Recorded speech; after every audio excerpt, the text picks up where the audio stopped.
Hello. Hi! Interviewin kita. Pwede. Ah. Gusto ko yan. Sige. Gusto ko yan. Paano ka ba nagsimula sa V-Mobile? Pakilala ka naman. Sige, pakilala ko. My name is Abigail de la Cruz.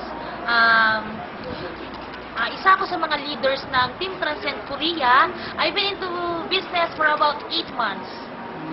So, nahirapan ka ba sa umpisa? Mahirap. Sa umpisa, mahirap.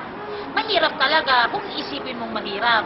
So, sa lahat ng bagay talaga, sa umpisa mahirap. Kahit dito, pagdating mo dito, syempre isasalang ka sa makina, mahirap talaga. Pero isipin mo lang madali, para lahat ng bagay maging madali.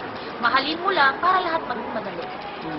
So, magkano na earnings mo ngayon? Malaki na, no? Malaki? Hindi naman ganun kalaki, kasi medyo malayo pa tayo doon sa malaki na sinasabi nila.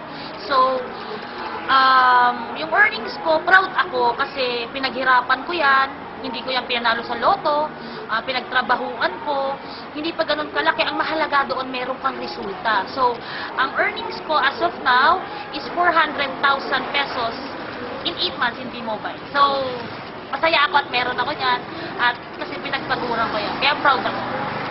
Laki na rin, no? So, ano masasabi mo sa team mo, sa mga leaders mo, tsaka sa mga members mo?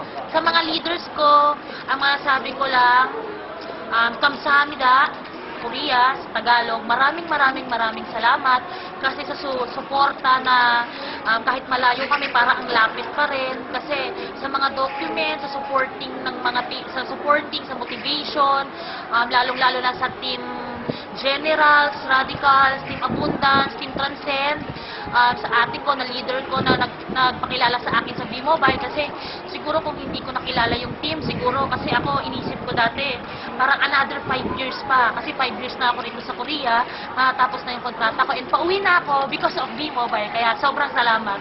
Kasi before, nung wala pa ako sa V-Mobile, sabi ko another 5 years pa. Kailangan ko ng 10 years na mag-abroad bago ako talagang sabihin ko stable na. Pero ngayon, nasa V-Mobile na ako at napakilala sa akin ng ate ko, parang sobrang excited na ako umuwi. Uwi na ako because of V-Mobile. So, maraming salamat kila Miss Abby Serrano, kila Sir Patrick Baro, kila Sir Jester Ching, na nagtatanong kami ng technical kahit madaling araw na susagutin Sir Patrick Baro Isaya. Maraming salamat sa mga leaders. Sa mga members ko, so maraming salamat din sa support at saka tiwala natin sa isa't isa. Huwag lang tayong hihinto. Yun nga yung sinasabi ko, tuloy lang lagi. Tanim ng tanim, araw-araw, kasi darating yung araw na anihan. Yun. Okay. So, ano naman mapapayo mo sa mga bagong TP, especially sa mga OFW na TP? Sa bagong TP at sa OFW na tulad ko, nagisimula pa lang din naman ako.